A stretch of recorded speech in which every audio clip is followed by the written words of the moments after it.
السلام علیکم جی، کیا حال چال ہیں آپ سب لوگوں کے؟ میں امید کرتی ہوں کہ آپ سب بالکل ٹھیک ہوں گے، خیریت سے ہوں گے۔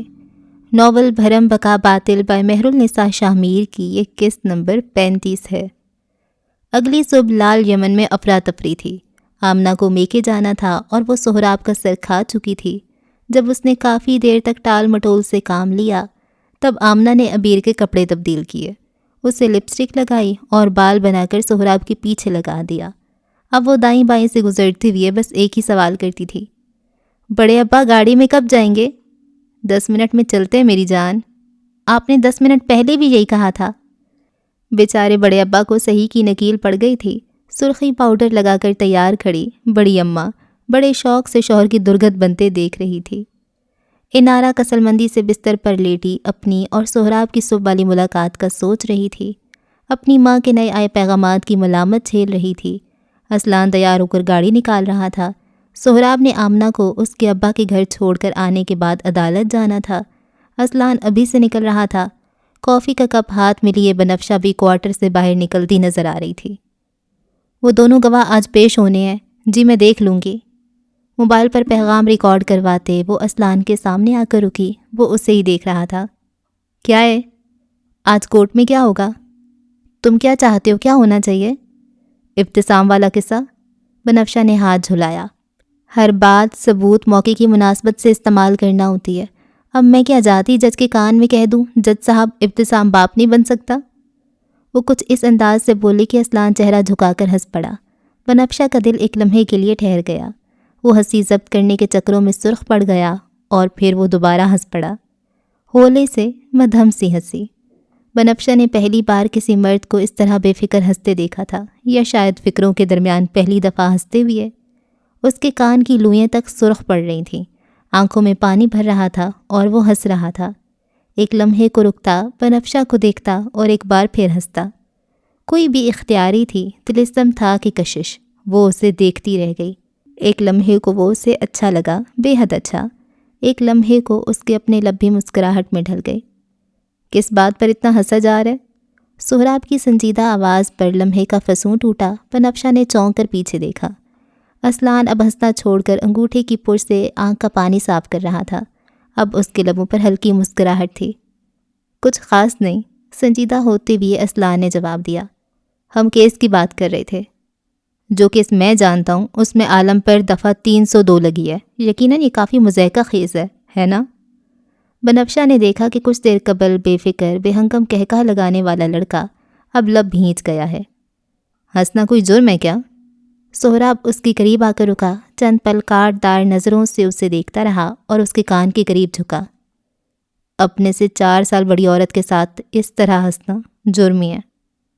وہ سہراب سے کہنا چاہتی تھی یہ اتنی بڑی بات نہیں، مگر چپ رہی۔ تھوڑی دیر بعد وہ اسلان کے ساتھ گاڑی میں تھی۔ ایک ہاتھ ہمیشہ کی طرح کھڑکی پر ٹکائے وہ دوسرے ہاتھ سے ڈرائیونگ کر رہا تھا۔ اپنی گود میں رکھے دستاویزات کے پنے پلٹتی بنفشہ وقفے وقفے سے اس پر ایک اچٹتی نگاہ ڈال لیتی۔ کیا وہ تمہارے ساتھ سخت ہیں؟ اسلان کی گرفت پہیے پر سخت ہوئی، لب بھینچ گئے۔ نن آف یور بزنس، سختی سے کہا۔ بعض دفعہ تربیت کے دوران ہمارے گارجین چاہتے ہیں ہم ان کے جیسے بن جائیں، وہ بھول جاتے ہیں کہ ہر انسان مختلف ہوتا ہے۔ اسلان خاموش رہا، نہ تائید کی نہ تردید۔ تمہیں ایک دفعہ آرام سے ان سے بات کرنی چاہیے۔ اسلان نے اتنی تیزی سے موڑ کاٹا کہ بنفشہ کا سر ڈیش بورڈ پر لگتے لگتے بچا۔ اس نے متحیر نگاہیں اٹھا کر اسلان کو دیکھا۔ یو نو واٹ، تم اپنے چچا کا یہی رویہ ڈیزرو کرتے ہو، وہ غصے سے پھنکاری۔ پتہ نہیں کس بات کا غرور ہے تمہیں؟ اسلان نے گاڑی روکی اور اس کی طرف مڑا، آنکھوں میں تیش سا تھا۔ مس بنفشہ احسان مخدوم، میری بات کان کھول کر سن لیں، پہلی اور آخری بار سمجھا رہا ہوں، مجھ سے اور میرے معاملات سے دور رہیں، جو کرنے آئی ہیں وہ کریں۔ اگر آپ نے دوبارہ میرے معاملات میں دخل اندازی کرنے کی کوشش کی تو میں آپ کے ساتھ وہ کروں گا کہ ساری دنیا یاد رکھے گی۔ بنفشہ بغیر پلکے جھپکے بے تاثر آنکھوں سے اسے دیکھتی رہی۔ اسلان چند پل انہی قہر آلود نظروں سے اسے دیکھتا رہا۔ وہ خاموش رہی تو اس نے بھی کندھے ڈھیلے چھوڑے اور گاڑی دوبارہ سٹارٹ کی۔ عدالت تک جاتے ہوئے ان دونوں کے درمیان دوبارہ کوئی بات نہیں ہوئی، البتہ وہ گاڑی اتنی تیز رفتار سے چلاتا رہا کہ سیٹ بیلٹ لگے ہونے کے باوجود وہ بہت مشکل سے اپنا سر ڈیش بورڈ پر لگنے سے بچاتی رہی۔ وہ گاڑی، موٹر سائیکل اور ٹرکوں کے درمیان گاڑی کو اس مہارت سے نکال رہا تھا جیسے یہ کسی فلم کی سیٹ کا منظر ہو اور وہ کوئی سٹنٹ ماسٹر۔ کبھی امکان یہ تھا کہ وہ بنفشہ کو ڈرا رہا تھا۔ وہ محض لب بھینچے، سیٹ بیلٹ مضبوط کیے، لبوں سے ایک لفظ نکالے بغیر خاموشی سے بیٹھی رہی۔ عدالت کے دروازے کے باہر گاڑی روکتے اسلان باہر نکل آیا، مگر بنفشہ باہر نہیں آئی۔ وہ کچھ سوچ رہی تھی۔ اب آپ کے لیے کیا دعوت نامہ لاؤں؟ بنفشہ گاڑی سے اتر کر آئی، اسلان کے ہاتھ سے چابی لی اور گاڑی کا دروازہ کھول کر واپس اندر بیٹھی۔ سماعت شروع ہونے میں 30 منٹ باقی ہیں، اندر آ کر بیٹھو۔ میں آپ کا ملازم ہوں، اندر آ کر بیٹھو۔ اسلان شجاع یمن۔ اس نے ایک ایک لفظ پر زور دیا۔ اسلان نے آس پاس آتے جاتے لوگ دیکھے اور نہ چاہتے ہوئے بھی دوسری طرف سے آ کر بیٹھا۔ بنفشہ نے چابی گھمائی اور اگلے ہی لمحے گاڑی سڑک پر دوڑ رہی تھی۔ ان دونوں کی نگاہیں سڑک پر جمی تھیں۔ اسلان اس کے نازک ہاتھوں کی گرفت اسٹیئرنگ وہیل پر سخت ہوتے ہوئے دیکھ سکتا تھا۔ لمحہ بلمحہ رفتار بڑھتی جا رہی تھی اور اسلان کی آنکھیں پھیل رہی تھیں۔ آہستہ چلائیں۔ بنفشہ نے رفتار مزید تیز کی۔ اب گاڑی ہواؤں سے باتیں کر رہی تھی۔ وہ اسلان سے زیادہ تیز تھی، اس سے زیادہ ماہر۔ موڑ مڑتے، گاڑیوں کے درمیان سے گاڑی نکالتے، وہ ایک لمحے کے لیے بھی آنکھیں نہیں جھپک رہی تھی۔ اسے گاڑی اڑانی آتی تھی۔ کیا کر رہی ہیں؟ حادثہ ہو جائے گا۔ اسے 2 ٹرکوں کے درمیان سے گاڑی نکالتے دیکھ اسلان غرایا۔ بنفشہ نہ اسے سن رہی تھی نہ دیکھ رہی تھی۔ واپس موڑے، عدالت چلیں۔ اس نے ایک بار پھر اسے نظر انداز کیا۔ ان کھلونوں سے ڈراؤ گے مجھے؟ وہ پھنکاری۔ رفتار اور بڑھائی۔ اب اسلان کو آس پاس سے گزرتی گاڑیاں تک دکھائی نہیں دے رہی تھیں۔ آہستہ چلائیں۔ اچھا، آئی ایم سوری، پلیز بس کریں اور واپس چلیں۔ اسے مزید رش کے اندر گاڑی گھساتے دیکھ اسلان تیزی سے بولا، مگر اس نے گاڑی نہیں روکی، نہ ہی موڑی۔ بنفشہ پلیز، وہ ایک لمحے کو بے حد نرمی اور منت سے بولا، گاڑی واپس لو پلیز۔ تھوڑی دیر بعد ایک جھٹکے سے گاڑی عدالت کے سامنے روکتے ہوئے اس نے اسلان کو دیکھا، جس کی رنگت عجیب ہو رہی تھی، ایسے جیسے اسے متلی آ رہی ہو۔ اسے گاڑیوں سے کچھ خاص لگاؤ نہیں تھا۔ وہ شیشے بھی کھلے رکھتا تھا کیونکہ اس کا دل خراب ہوتا تھا۔ اگلی بار مجھے دھمکانے سے پہلے 10 مرتبہ سوچ لینا اسلان۔ جس عورت نے باپ، بھائی اور شوہر کے سہارے کے بغیر زندگی گزاری ہو، وہ کسی سے خوف نہیں کھاتی، نہ مردوں سے، نہ عورت سے، نہ جنوں سے اور نہ تجربات سے۔ اگلی دفعہ مجھ سے بات کرتے ہوئے اپنا لہجہ دھیما رکھنا، اور اگلی بار مجھے دھمکانے سے قبل یاد رکھنا، میں پنار سکندر نہیں ہوں جسے تم اغوا کر کے قتل کر دو گے اور پھر دن دناتے پھرو گے۔ مجھ پر انگلی اٹھائی تو میں تمہارا ہاتھ کاٹ دوں گی۔ اسلان کی آنکھیں خالی تھیں، نہ وہ متاثر تھا نہ خوف زدہ، البتہ شرمندگی کی ایک رمق ضرور تھی۔ میرا مقصد آپ کو ڈرانا نہیں تھا، میں بس غصے میں تھا۔ اسلان نے آنکھیں اس کی آنکھوں میں ڈالیں۔ I am sorry. تم اپنا غصہ قابو کرنا سیکھو، اور اگر نہیں ہوتا تو اسے اتارنے کے لیے اور لوگ دیکھو۔ وہ بس اتنا کہتی گاڑی سے اتر گئی۔ پیچھے بیٹھا اسلان گہری سانس بھر کر رہ گیا۔ اگر سہراب کو پتہ چلے تو وہ کیا سوچے؟ اس نے ایسی تربیت تو نہیں کی تھی، اور وہ ایسا تو نہیں تھا۔ عدالت کی طرف جاتی بنفشہ کی پشت کو تکتے ہوئے وہ بس یہی سوچ رہا تھا، اسے واقعی اپنے غصے کو قابو کرنا چاہیے۔ وقت سماعت۔ عدالتی کارروائی جاری تھی۔ کٹہرے میں اس وقت تاجور بنگش کھڑی تھی۔ ضمیر اس کے سامنے کھڑا تھا۔ تاجور حلف لے رہی تھی۔ اس کی گردن سیدھ میں تھی، چہرے پر سنجیدگی۔ پس منظر میں اس کی ماں کی آوازیں اسے سنائی دے رہی تھیں۔ اپنے بھائی کے انصاف کی خاطر تمہیں یہ سب کرنا ہوگا تاج، وہ اس کے ہاتھ پر دباؤ ڈالتے ہوئے بولی تھی۔ میں عدالت میں جھوٹ کیسے بولوں؟ تمکنت پیچھے کو ہوئی، چبھتی ہوئی نظروں سے اسے دیکھا۔ کیا تم آج بھی اس کے لیے نرم گوشہ رکھتی ہو؟ موم، میں سمجھ گئی، میں تم آج بھی اس شخص کے دام میں ہو۔ مجھے یقین نہیں آتا تم اپنے بھائی کو انصاف دلانے کی خاطر چند جھوٹ تک نہیں بول سکتی۔ حال میں وہ اس پاٹ چہرے کے ساتھ عہد لے رہی تھی۔ میں جو بھی کہوں گی سچ کہوں گی، سچ کے سوا کچھ نہیں کہوں گی۔ ریکارڈ کے لیے اپنا نام بتائیں۔ میرا نام تاجور بنگش ہے۔ بنفشہ نے ایک نظر اسے دیکھا، دوسری نظر اپنی ماں کو۔ اس کی نظروں میں ملامت تھی۔ ایک مخدوم کو بنگش بنانے کا حق اسے کس نے دیا؟ ہمیشہ کی طرح تمکنت نے نگاہیں پھیر لیں۔ وہ ان نگاہوں کے پھیر لیے جانے کی عادی تھی۔ آپ کرتی کیا ہیں مسز تاج؟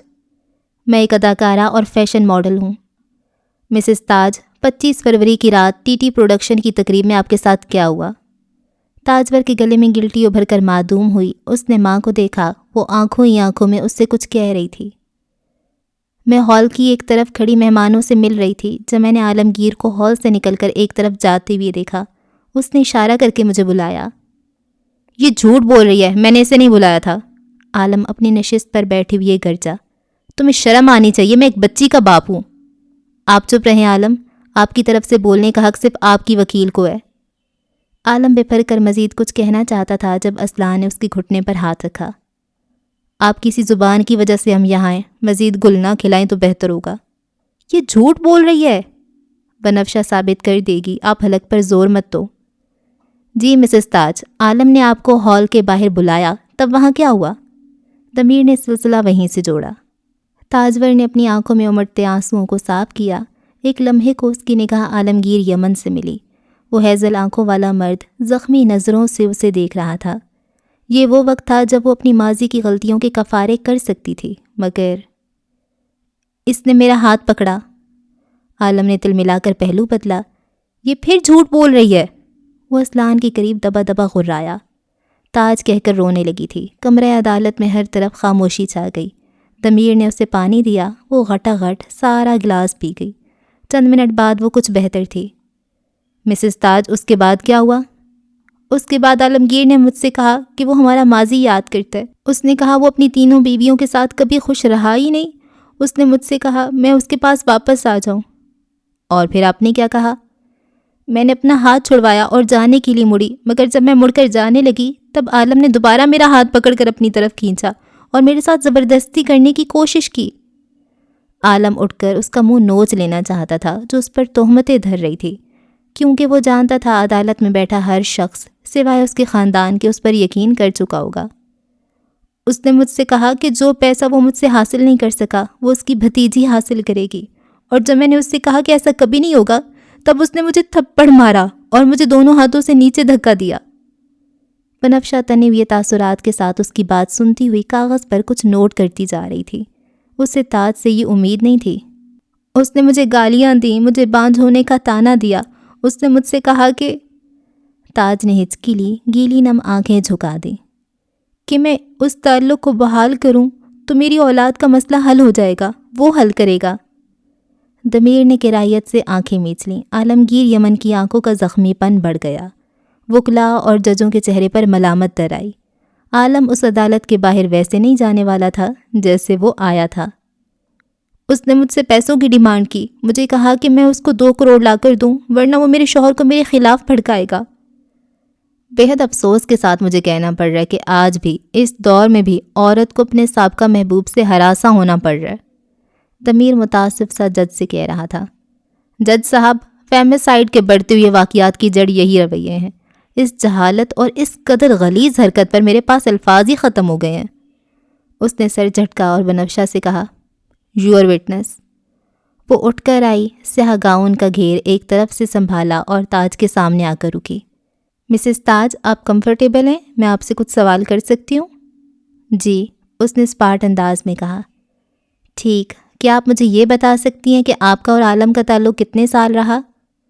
اس سوال کا کیس سے کیا تعلق ہے؟ ضمیر نے نکتہ اٹھایا۔ اعتراض مسترد، مسز تاج جواب دیں، جج صاحب نے کہا۔ تقریباً 6 سے 7 سال۔ کیا اس تعلق میں آپ عالم کے ساتھ جنسی طور پر انوالو تھیں؟ آبجیکشن یور آنر، مس بنفشہ ایک شادی شدہ عورت کا تقدس پامال کر رہی ہیں، یہ کیسا واہیات سوال ہے؟ اسی عورت نے میرے موکل پر الزام لگایا کہ وہ انہیں جنسی قسم کے تعلقات رکھنے کو کہہ رہا تھا۔ میں ایک سادہ سا سوال کر رہی ہوں جس کا جواب ہاں یا نہ میں دیا جانا چاہیے۔ جواب دیجیے مسز تاج، جج نے تحکم سے کہا۔ عالم کی نظریں تاجور پر ٹکی رہیں۔ نہیں، کہتے ہوئے اس کی گردن میں گلٹی ابھر کر معدوم ہوئی۔ جس آدمی نے تعلق میں ہوتے ہوئے 6 سال جنسی تعلقات کے لیے دباؤ نہیں ڈالا، وہ اچانک کئی سال بعد ایک بیٹی کا باپ ہوتے ہوئے تعلقات رکھنے کی فرمائش کر رہا ہے۔ بات کافی نامعقول اور بے بنیاد ہے۔ وہ لمحہ بھر کو رکی اور تاج کو دوبارہ دیکھا۔ ان سالوں میں عالم نے آپ کو کیا کیا تحائف دیے؟ مجھے یاد نہیں۔ درست۔ وہ اپنی میز تک آئی، چند کاغذات اٹھائے اور ایک تصویر ہاتھ میں لیے وہ واپس اس تک آئی۔ اس تصویر میں جو انگوٹھی آپ نے پہنی ہوئی ہے، کیا آپ اسے پہچانتی ہیں؟ تاجور کی رنگت متغیر ہوئی۔ مسز تاج، کیا آپ اس انگوٹھی کو پہچانتی ہیں؟ بنفشہ نے زور دیا۔ جی، یہ مجھے عالمگیر نے دی تھی۔ اس کے حلق سے پھنسی پھنسی آواز برآمد ہوئی، آنکھیں مردہ ہو رہی تھیں۔ کیا یہ انگوٹھی ہیرے کی تھی؟ جی۔ یہ انگوٹھی کتنے کیرٹ کی ہے؟ مجھے نہیں پتا، وہ روحان سی ہوئی۔ اوکے، یہ انگوٹھی اب کہاں ہے؟ میرے پاس۔ یعنی بریک اپ کے بعد یہ انگوٹھی آپ نے واپس نہیں کی؟ ہر کپل ایک دوسرے کو تحفے دیتا اور… ہاں یا نہ؟ آبجیکشن مائی لارڈ، کاؤنسلر مسز تاج پر دباؤ ڈال رہی ہیں۔ میں عدالت کے تمام پروٹوکولز کو مد نظر رکھتے ہوئے ایک سادہ سا سوال پوچھ رہی ہوں کہ آپ نے وہ ہیرے کی انگوٹھی عالمگیر کو واپس کی تھی، ہاں یا نہ؟ اس نے بلند اور بے لچک انداز میں پوچھا۔ میں… مسز عباس، ہاں یا نہ؟ نہیں، اس نے تڑخ کر جواب دیا۔ اس نے مجھ سے واپس نہیں مانگی اور میں نے نہیں دی، اس بات کا کیس سے کیا تعلق ہے؟ بنفشہ ہلکا سا مسکرائی۔ کپلز کے درمیان جب بھی جھگڑے ہوتے ہیں تب سب سے پہلے یہ جتایا جاتا ہے کہ میں نے تمہارے لیے کیا کیا نہیں کیا، اور جب کپل غیر شادی شدہ ہوں اور ان کے درمیان بریک اپ ہو تو 99% کیسز میں مہنگے تحائف واپس لیے جاتے ہیں، اور جو 1% لوگ تحفے واپس نہیں لیتے وہ گریسفل ہوتے ہیں۔ میرے موکل نے تاجور بنگر سے سچی محبت کی تھی، اس لیے جب ان کا تعلق ٹوٹا تب انہوں نے کسی قسم کا کوئی تحفہ واپس نہیں مانگا، اور نہ دوران تعلق ایک عورت کا تقدس پامال کرتے ہوئے اسے کسی قسم کے جنسی تعلقات کے لیے مجبور کیا۔ میرے موکل کا واحد قصور مرد ہونا ہے، کیونکہ جب مرد پر الزام لگتا ہے تو صفائی سے پہلے کیچڑ آتا ہے۔ اس نے چند کاغذات جج کی ٹیم کی طرف پڑھائے۔ یہ تاجور بنگش کے انسٹاگرام سے لی گئی کچھ تصاویر ہیں جہاں وہ اب بھی وہی 1 کیرٹ کی انگوٹھی پہنے ہوئے ہیں۔ جج صاحب، جو آدمی پیسوں کے لیے تعلق رکھتا ہے، کیا وہ 1 کروڑ کی انگوٹھی اپنی سابقہ محبوبہ سے واپس نہیں مانگتا؟ میرے موکل پر گولڈ ڈگر اور ہراساں ہونے کا جھوٹا اور بے بنیاد الزام ہے۔ وہ تاج کے پاس واپس آئی۔ عالمگیر نے تقریر میں جب آپ کو بلایا تب آپ ان کے بلانے پر کیوں گئیں؟ مجھے لگا کوئی ضروری کام ہوگا۔ اچھا، تو جب انہوں نے آپ کو تھپڑ مارا تب وہ یقیناً غصے میں ہوں گے۔ بالکل۔ آپ کو پتہ ہے عالمگیر کا وزن کیا ہے؟ یہ کیسا سوال ہے؟ اس سوال کا کیا تعلق ہے؟ ضمیر بپھرا۔ تعلق ہے ضمیر صاحب، مجھے جوڑنے کا وقت دیں۔ آپ ہر بات پر آبجیکشن کرتے رہیں گے تو یہ کیس بس لمبا ہوتا جائے گا۔ اعتراض مسترد، آپ سوال کا مقصد جلد واضح کریں۔ بنفشہ نے سر کو خم دیا اور دوبارہ تاجور کی طرف متوجہ ہوئی۔ کیا آپ کو پتہ ہے عالمگیر یمن کا وزن کیا ہے؟ نہیں۔ 78 کلو۔ عالمگیر کا وزن 78 کلو ہے۔ ایک 78 کلو کا مرد جو باقاعدگی سے جم جاتا ہے، وہ اگر کسی عورت کو تھپڑ مارے گا تو میرا خیال ہے یا تو اس عورت کا ہونٹ پھٹے گا یا پھر اس کے چہرے پر کوئی نشان پڑے گا۔ اس نے ایک بار پھر چند تصاویر اٹھا کر جج صاحب کے سامنے رکھیں۔ یہ وہ تصاویر ہیں جو 25 فروری کی رات اس وقت لی گئیں جب تاج اپنے بھائی شاہویر کو عالم کے متعلق بتا رہی تھیں۔ تمام تصاویر میں ان کے چہرے کا کلوز اپ ہے اور کہیں بھی تھپڑ کا کوئی نشان ان کے چہرے پر نظر نہیں آ رہا۔ ضروری نہیں کہ ہر دفعہ تھپڑ کا نشان بنتا ہو، ضمیر نے کہا۔ اچھا، واقعی رپورٹ میں لکھا ہے کہ جب عالمگیر نے تاجور کی کلائی مروڑی تو وہاں نشان تھے۔ یہ کیسے نشان ہے جو چہرے پر نہیں پڑ رہے؟ تھپڑ مارنے کے لیے عالم کیا دوسرا ہاتھ لایا تھا؟ اس نے جج کو دیکھا۔ مسز تاج کے بیان میں تضاد ہے جج صاحب، میرے موکل نے ان پر کوئی ہاتھ نہیں اٹھایا، نہ ہی وہ لالچی اور گولڈ ڈگر ثابت ہوتے ہیں۔ عدالت سے میری درخواست ہے کہ مسز ابتسام کو عورت کارڈ نہ کھیلنے دیا جائے اور نہ ہی میرے موکل کو محض ایک مرد ہونے پر سزا دی جائے۔ گواہان کا کیا وہ بھی جھوٹے تھے؟ پیش کیجیے، انہیں بھی جھوٹا ثابت کیے دیتے ہیں۔ وہ ضمیر کو دیکھتی ایک ادا سے کہتی مڑ گئی اور واپس اپنی کرسی پر آ کر بیٹھی۔ اس کی گردن ہنوز تنی تھی، وہ ہر شے سے بے نیاز تھی۔ جج صاحب اب گواہان کو پیش ہونے کا حکم دے رہے تھے۔ چند دن قبل۔ کچھ ہوا ہے کیا؟ لاؤنج کے صوفے پر نیم دراز سہراب کو دیکھ کر اسلحہ نہ چاہتے ہوئے بھی رکا۔ ہاتھ میں کھانے کی پلیٹ اور دوسرے ہاتھ میں موبائل تھا۔ سہراب نے تھکی تھکی نگاہیں اٹھا کر اسے دیکھا، ٹھنڈی سانس لی اور اسے اپنے برابر بیٹھنے کا اشارہ کیا۔ استعفیٰ دینے کا سوچ رہا ہوں۔ استعفیٰ؟ اسلان کا دماغ بھگ سے اڑا۔ وہ اس کے سامنے والے صوفے پر آ کر بیٹھا اور تشویش سے اسے دیکھا۔ کل تک تو آپ چاہتے تھے میں بھی ڈپارٹمنٹ میں آ جاؤں، آج استعفیٰ؟ سہراب نے ناک کی ہڈی 2 انگلیوں کے درمیان مسلی، ایک سرد آہ خارج کی۔ خادم بٹ کی طرف سے کافی دباؤ آ رہا ہے، وہ چاہتے ہیں میں جوہر 40 کو جلدی ختم کروں اور میرے پاس کوئی وقت نہیں ہے۔ استعفیٰ حل تو نہیں ہے؟ ہمارے پاس کوئی اور حل بھی تو نہیں، وہ بے حد تکان زدہ تھا۔ تم سے ایک بات کہوں اسلان، کبھی پولیس میں مت جانا، رشوت نہیں لوگے تو تبادلہ کر دیا جائے گا، ایمانداری سے کام کرو گے اور اپنے اوپر بیٹھے افسروں کو چائے پانی نہیں دیا تو پھر تبادلہ، کسی امیر کے بچے پر ہاتھ ڈالا تو ایک بار پھر تبادلہ۔ میرا کیا قصور ہے سوائے اس کے کہ میں نے اپنا کام ٹھیک سے کیا، امرا کی بالادستی کی پرواہ نہ کرتے ہوئے وہ کیا جو ایک افسر کو کرنا چاہیے تھا۔ وہ 6 لوگوں کا قاتل تھا، پوری انسانیت کا 6 مرتبہ قاتل، اسے مار کر میں نے کیا غلط کیا؟ اسلان نے پرسوچ انداز میں اسے دیکھا۔ عالم سے بات کی، وہ بھی تو آپ کے ساتھ تھا، شاید اس کے پاس حل ہو۔ عالم سڑ رہے جیل میں، اس سے کیا ہی بات کروں؟ اس نے بیزاری سے گردن واپس صوفے پر گرا دی۔ میرے سامنے اس کا نام بھی مت لو، وہ عجیب بے بسی سے بولا۔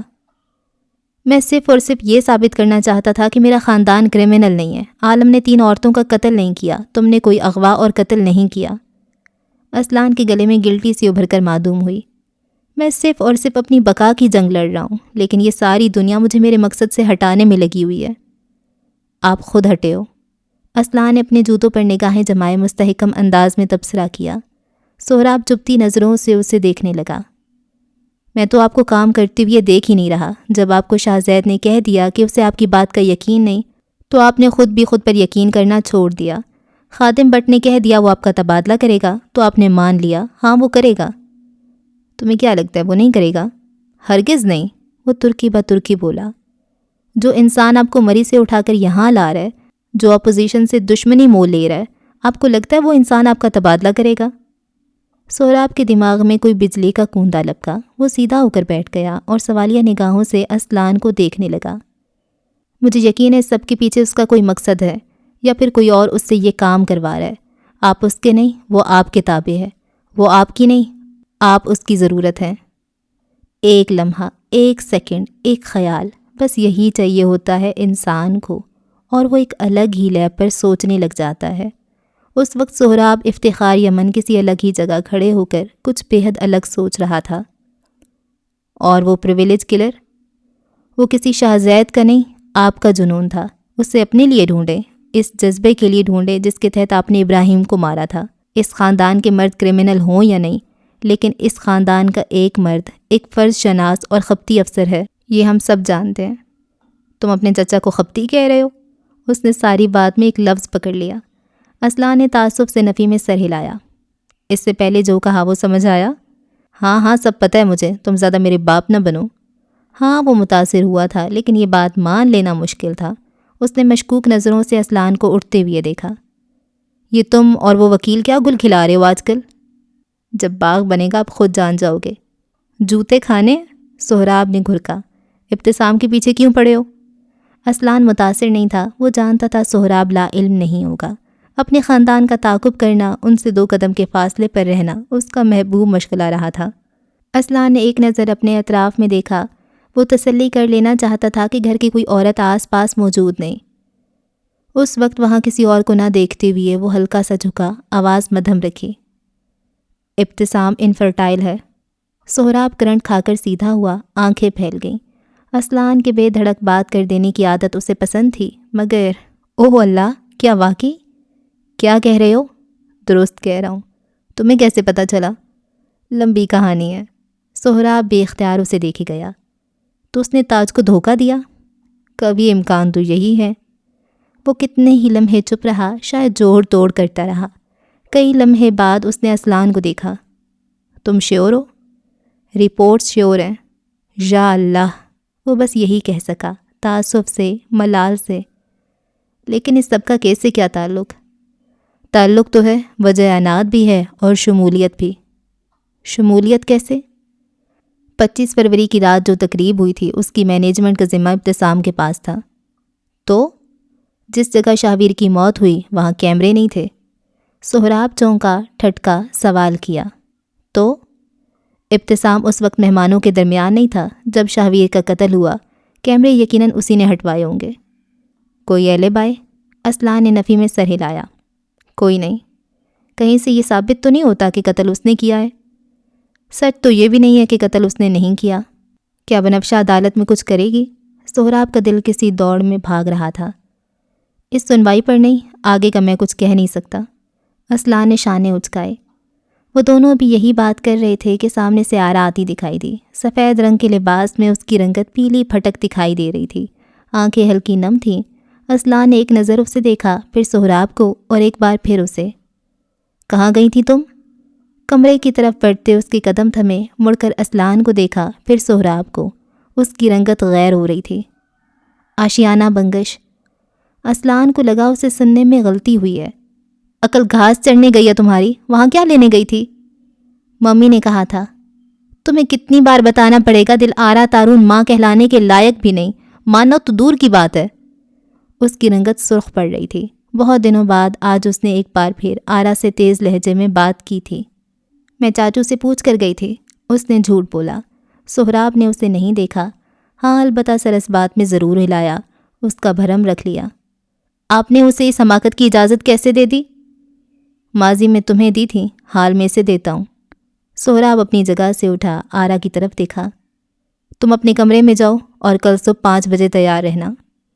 اسلان ان دونوں کو دیکھ رہا تھا جنہوں نے پوری طرح اس کی یہاں موجودگی نظر انداز کی تھی، ایسے جیسے وہ یہاں تھا ہی نہیں۔ خیر اس بار اسے برا نہیں لگا، اچھا بھی نہیں لگا۔ موجودہ لمحہ۔ مجھے سمجھ نہیں آ رہی تم کیا کہہ رہے ہو؟ تمکنت بنگش ضمیر کے کان کے پاس جھکی کہہ رہی تھی۔ پچھلی سماعت پر بھی ہمارے ہاتھ کچھ نہیں آیا اور اس بار بھی سب ہاتھوں سے زیادہ دکھائی دے رہا ہے، تم خاموش کیوں ہو ضمیر؟ ضمیر نے ہلکی سی نگاہ پھیر کر تمکنت کو دیکھا، ہولے سے مسکرایا۔ میں اگر 10 سال سے کوئی مقدمہ نہیں ہارا تو اس کی کوئی تو وجہ ہوگی۔ اس وقت یہ کیا چل رہا ہے، مجھے صرف یہ سمجھاؤ۔ یہ بھیڑیا چال ہے۔ اس نے نگاہیں دوبارہ پھیر لیں۔ سامنے والے کو یقین دلاؤ کہ آپ 2 قدم پیچھے ہو، لیکن آپ کا دماغ 10 کوس آگے۔ وہ لبوں پر مٹھی جمائے سامنے دیکھ رہا تھا۔ تھوڑی دیر بعد کارروائی دوبارہ شروع ہوئی۔ کٹہرے میں اب مسز منزہ وقار کھڑی تھیں، وہ مہمان عورت جس نے عالمگیر اور تاجور کے درمیان ہونے والے جھگڑے کی ایک جھلک دیکھی تھی۔ حلف لینے کے بعد اب وہ ضمیر کے سوالوں کے جوابات دے رہی تھی۔ چند پل بعد وہ ہٹ گیا اور اب ایک بار پھر بنفشہ مسز وقار کے سامنے کھڑی تھی۔ مسز وقار، جب آپ نے ہال کے باہر عالم کو مسز تاج کو تھپڑ مارتے ہوئے دیکھا، تب آپ نے یا آپ کے شوہر نے کیا کیا؟ ہم نے انہیں تھپڑ مارتے ہوئے نہیں دیکھا۔ راہزنوں کے ٹولے میں بالآخر کوئی رہبر ملا تھا۔ سہراب اپنی نشست پر ذرا آگے کو ہو کر بیٹھا۔ وہ آگے سننے کو بے چین ہوا۔ جی بالکل، کیونکہ تھپڑ کبھی پڑا ہی نہیں تھا۔ آبجیکشن مائی لارڈ، مسز وقار نے نہیں دیکھا، اس کا مطلب یہ ہرگز نہیں کہ عالمگیر نے تھپڑ نہیں مارا۔ ضمیر تیزی سے بولا۔ مسز وقار نے نہیں دیکھا، ان کے شوہر نے نہیں دیکھا، کیمرے نے کیپچر نہیں کیا، لیکن تھپڑ ضرور پڑا تھا، کیونکہ یہ استغاثہ کی کہانی ہے۔ وہ کچھ طنز سے بولی۔ جج صاحب نے دوبارہ ہتھوڑا مار کر انہیں یاد دلایا کہ وہ دونوں عدالت میں ہیں۔ غور کیا جائے کہ تھپڑ کی کوئی گواہ نہیں ہے، یہ صرف اور صرف مسز تاج کا کلیم ہے جو کہ سراسر جھوٹ پر مبنی ہے۔ وہ کٹہرے کے ایک حصے پر ہاتھ ٹکائے کھڑی ہوئی۔ مسز وقار، کیا آپ نے اپنی آنکھوں سے عالمگیر یمن کو مسز تاج کو دھکا دے کر گراتے ہوئے دیکھا؟ مسز منزہ نے ایک نظر ضمیر کو دیکھا جو مشتعل نظر آ رہا تھا۔ دوسری نگاہ اس کی تاجور سے ملی، وہاں لجاجت تھی، مگر مسز وقار نے گردن نفی میں ہلائی۔ وہ جھوٹی گواہیاں دینے والوں میں سے نہیں تھی۔ میں نے اور میرے شوہر نے صرف اور صرف تاج کو نیچے گرے ہوئے دیکھا۔ عالمگیر سامنے کھڑے تھے اور وہ غصے میں کچھ کہہ رہے تھے۔ کہ آپ کو نہیں لگتا وہ اپنی گھیردار میکسی کے فلر میں اٹک کر گری ہوں گی؟ یہ ممکن ہے نہیں؟ ہو سکتا ہے، میں یقین سے نہیں کہہ سکتی، اس نے سنجیدگی سے جواب دیا۔ یعنی آپ نے نہ تو تھپڑ لگتے ہوئے دیکھا، نہ عالمگیر کو دھکا دیتے ہوئے؟ کیا آپ نے عالمگیر کو کوئی گالی دیتے ہوئے سنا؟ نہیں، لیکن انہوں نے تاج کو بانجھ کہا تھا، یہ مجھے یاد ہے۔ جو کہ سچ ہے، بنفشہ ترنت بولی۔ ایک عورت کی طرف سے دوسری عورت پر اتنا حساس وار شرمناک ہے۔ ضمیر نے کہتے ساتھ اپنی میز زور زور سے بجانی شروع کی۔ اس کی تقلید میں اس کی ساری جماعت عقب میں بیٹھے کاروائی ملاحظہ کرتے لوگ بھی تعزیتی انداز میں میز بجا رہے تھے۔ ایک احتجاج۔ خاموشی اختیار کریں۔ جج نے ہتھوڑا مارا مگر شور بڑھ گیا۔ وہ تمام لوگ بنفشہ کو ملامتی نظروں سے دیکھ رہے تھے، مگر وہ سینے پر بازو باندھے گردن تانے ان لوگوں کو دیکھ رہی تھی۔ دل کسی ننھی چڑیا کی طرح سینے کی دیواروں کے ساتھ الجھ رہا تھا، مگر وہ کھڑی تھی۔ ان لوگوں کو کیا پتا وہ کیا کیا دیکھ کر آئی تھی۔ ان لوگوں نے اس کی زندگی نہیں جی تھی، یہ لوگ محض لوگ تھے، انہیں اس کی زندگی یاد نہیں تھی، اسے ازبر تھی۔ وہ محض 7 سال کی تھی جب عظمیٰ بی نے اسے اشارہ کر کے ایک چمکیلے بھڑکیلے لباس والی عورت دکھائی۔ بقول ان کے وہ اس کی ماں تھی، لیکن کچھ وجوہات کی بنا پر وہ اس کے ساتھ نہیں رہ سکتی تھیں۔ کیوں؟ یہ اسے سمجھ نہیں آیا۔ اس کا باپ اپنی باقی بیویوں کے ساتھ رہتا تھا، 6 ماہ میں ایک بار اگر اس کا حال بھی پوچھ لیتا تو احسان ہوتا۔ اسے اپنے محل جیسے گھر کے اکیلے کمرے سے خوف آتا تھا۔ وہ عظمیٰ بی کے ساتھ سرونٹ کوارٹر میں سوتی تھی، وہیں رہتی، وہی اس کا گھر ہوتا۔ وہ 10 سال کی تھی جب 3 روزہ بارش نے بعض کچے گھر کی چھتوں کو سوراخ کر دیا تھا۔ پانی کے قطرے اس کے چہرے پر گر رہے تھے، بجلی کا شور تھا، وہ خوف زدہ تھی، لیکن اس کی ماں اس کے ساتھ نہیں رہ سکتی تھی۔ پتہ نہیں کیوں اس کا باپ آج کی رات اسے اپنے قریب نہیں سلا سکتا تھا، جانے کیوں۔ وہ 10 سال کی تھی جب احسان کا انتقال ہوا۔ چچاؤں نے جائیداد پر قبضہ کر لیا اور اس اداکارہ کی اولاد کو عظمیٰ بی سمیت بے دخل کر دیا۔ اس کی ماں آئی تھی، بہانے بنائے، ہیلے پیش کیے اور رقم دے کر چلی گئی۔ پہلی بار اسے پیسہ نہیں، ماں چاہیے تھی۔ 13 سال کی عمر میں اس نے رات کو پہلی بار اپنے پیٹ سے بھوک کا شور سنا، سردی سے ٹھٹرنا سہا، سخت گرمی میں ٹھنڈے پانی کو ترسنا سیکھا۔ یہی وہ عمر تھی جب وہ عظمیٰ بی کے ساتھ لوگوں کے گھر کام کرنے جانے لگی۔ اگر اسے رہنا تھا تو اسے کمانا تھا، اس کا باپ اور بھائی نہیں تھا، اسے اپنے خرچے خود پورے کرنے تھے۔ 15 سال کی عمر میں اسے علم ہوا مرد کی غلط نظر کیا ہوتی ہے۔ اسے پہلی بار لگا اس کا کوئی بھائی یا باپ ہونا چاہیے، اور اسے پہلی بار اندازہ ہوا اس کے پاس دونوں ہیں، مگر اسے اکیلے رہنا ہے کیونکہ یہ اس کی بقا تھی، یہی اس کا بھرم اور دنیا باطل۔ 17 سال کی عمر میں اسے کسی تعلق میں جوڑ دیا گیا۔ کوئی تھا بہار کے جھونکے جیسا، ترنم اور روشنی جیسا۔ وہ بنفشہ احسان کا صنف مخالف سے پہلا تعارف تھا۔ ہوائیں ان کی رازدار، آسمان ہم نشین۔ پھر وہ اس سے کہیں ملنے کی فرمائش کرنے لگا۔ جب اس نے پہلی بار انکار کیا تو اسے پہلی بار تھپڑ پڑا۔ درد نہیں ہوا، شرم آئی۔ ہاں اسے ذلت کا احساس ہوا، مگر وہ دستبرداری نہیں دے سکی۔ ملاقات کا اصرار اور تھپڑوں کے زور بڑھتے رہے، اور تب وہ سوچتی رہی، کیا مرد ایسے ہوتے ہیں؟ شاید وہ اسی کی حقدار ہے۔ وہ بعض دفعہ یہی سوچتی۔ اس کی منگنی اسی شخص سے ہو گئی۔ عظمیٰ بھی اس کی ذمہ داری کسی مرد کو دینا چاہتی تھیں۔ 18 سال کی عمر میں اس کی مزاحمتیں دم توڑ گئیں۔ اس کے صفا چٹ انکار پر وہ بہاروں جیسا شخص اسے چھوڑ کر کسی اور کے ساتھ چلا گیا۔ یہ ضرب تھی، کاری ضرب۔ اسے تو گھر بنانا تھا، یہ مرد تو اس کا سائبان بننے والا تھا۔ یہی تو وہ مرد تھا جس نے اسے اچھی مضبوط چھت دینی تھی، اس کا دھیان رکھنا تھا، اسے ہر بری نظر سے بچانا تھا۔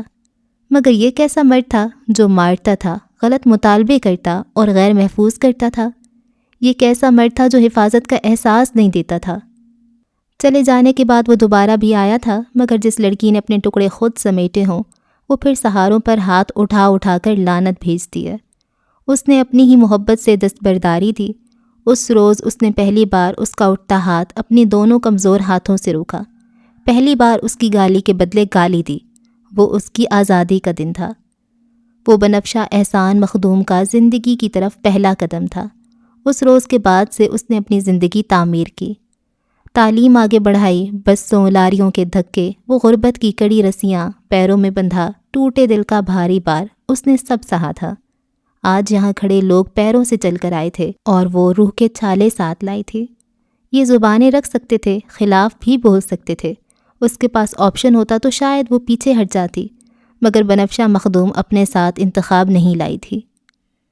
میں دوبارہ کہوں گی، کوئی تھپڑ نہیں پڑا، کوئی دھکا نہیں دیا، ہراساں نہیں کیا گیا اور نہ ہی ذاتی جملے کسے گئے۔ میرے موکل پر لگنے والے تمام الزامات بے بنیاد ہیں۔ وہ بلند آواز میں بولی، 2 سے 3 بار، 3 سے 4 بار۔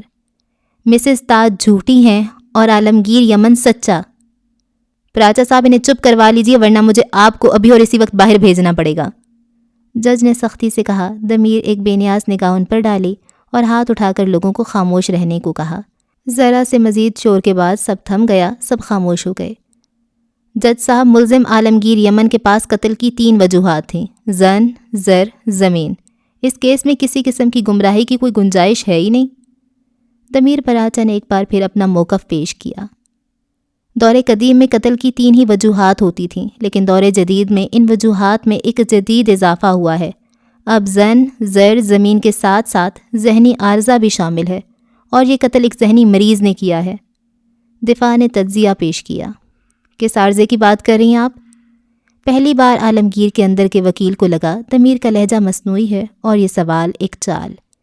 پہلی بار اسے لگا اس وقت تک وہ سب ایک بلبلے میں تھے، اور ضمیر عنقریب اس بلبلے میں سوئی چبھ ہونے والا تھا۔ وہ گردن پھیرے نئی نظروں سے اپنی پیٹی بھائی کو دیکھ رہا تھا۔